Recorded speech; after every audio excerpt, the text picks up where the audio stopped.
o oposto de justificação pela fé em Jesus, não pense que é justificação pela fé em Maria, Buda, Alá, Ellen White. O oposto de justificação pela fé em Jesus é justificação pela fé em si mesmo. Achar que se pode conseguir algo. Quem crê que perde a salvação está dizendo abertamente que confia em si e não em Cristo. É por isso que Martin Lloyd Jones ele diz assim: quando alguém diz, porque pequei eu perdi a salvação, o que ele está realmente dizendo, por outro lado, é: eu a tinha porque era bom. É por isso que essa história de que, olha, ontem eu era salvo e hoje eu não sou, é um problema terrível. Se você era salvo ontem e hoje você não é por conta de um pecado que você cometeu, você está dizendo que ontem você era salvo porque ontem você era bom.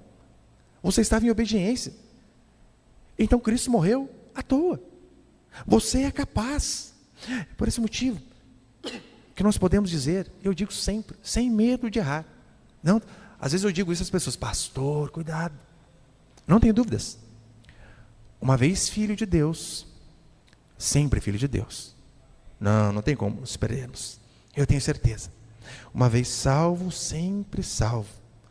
Por que eu digo isso? Porque foi o nosso Senhor quem prometeu. Não tem a ver com as nossas obras, mas tem a ver com a promessa dele. Não foi ele que disse: eu lhes dou a vida eterna, jamais perecerão? Foi ele quem disse. Foi ele que disse que aquele que começou a boa obra em nós é fiel para completá-la. Ele começou, ele termina. Foi ele que num diálogo com Deus Pai, ele diz assim: dos que me deste, não perdi nenhum. Agora você acha que você pode ser o único, o primeiro que se perdeu? Não vai. Se você é de fato filho de Deus, eu tenho uma boa notícia para você: você não vai se perder. Nem que para isso Deus que tenha que te matar. Eu não sei se eu te animo ou se eu te desanimo falando isso, né? Se você é filho de Deus de verdade, nem que Deus te mate, mas você não desvia. Por que eu digo isso? É o que nós vemos na Escritura. Via de regra acontece assim: se você teima, sendo filho de Deus, em viver no pecado, primeiro o Espírito Santo vai lá, como alguns dizem, né, incomodar. Ele não incomoda, ele nos alerta. Você está vivendo errado. Muda de vida. Abandona o pecado. Faz isso. Pastor, é possível taparmos os ouvidos para as orientações do Espírito Santo? Óbvio que é. Davi fez isso. Davi pega a mulher de Urias, única mulher dele, tendo um monte. E Davi era um homem segundo o coração de Deus. Burlou sua mente. Você acha que na mente de Davi não sabia? Rapaz, é errado, Davi. Você tem um monte, faz isso. É possível, sim, taparmos os ouvidos para o Espírito Santo quando estamos no pecado. Aí entra o segundo estágio. Assim como aconteceu com Davi. Deus envia um profeta lá para apontar o dedão na sua cara. Pode ser um pastor, uma pregação através de um culto, o link de um vídeo na internet, um irmãozinho que vai lá na sua casa de forma despretensiosa. No meu caso, uma senhorinha de coque desse tamanho que colocava medo em mim toda vez que ia na minha casa.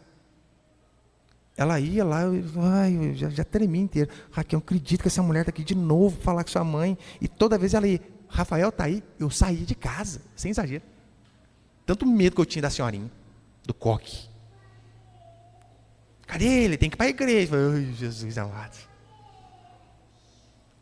Tem essa segunda possibilidade. Mas ainda assim, é possível não darmos ouvido ao profeta? Claro que é. Davi deu ouvidos a Natan quando Natan disse: tu és o homem.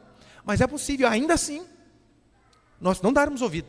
Aí então entra o terceiro estágio. Se você é crente de verdade, você não ouviu o Espírito Santo, você não ouviu o confronto do seu pastor, a pregação de alguém, aí Deus ele mata você. Mata. Ele não vai deixar um filho dele desviado. Claro que não.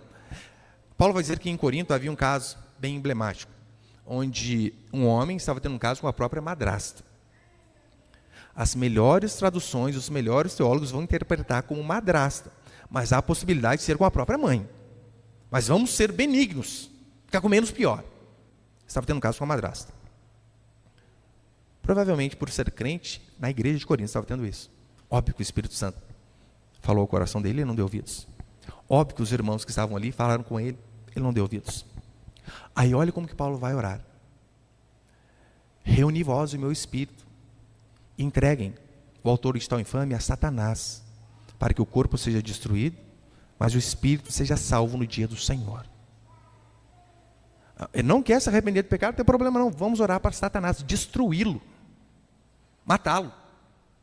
Mas o nome do Senhor não vai ser envergonhado. Claro que não.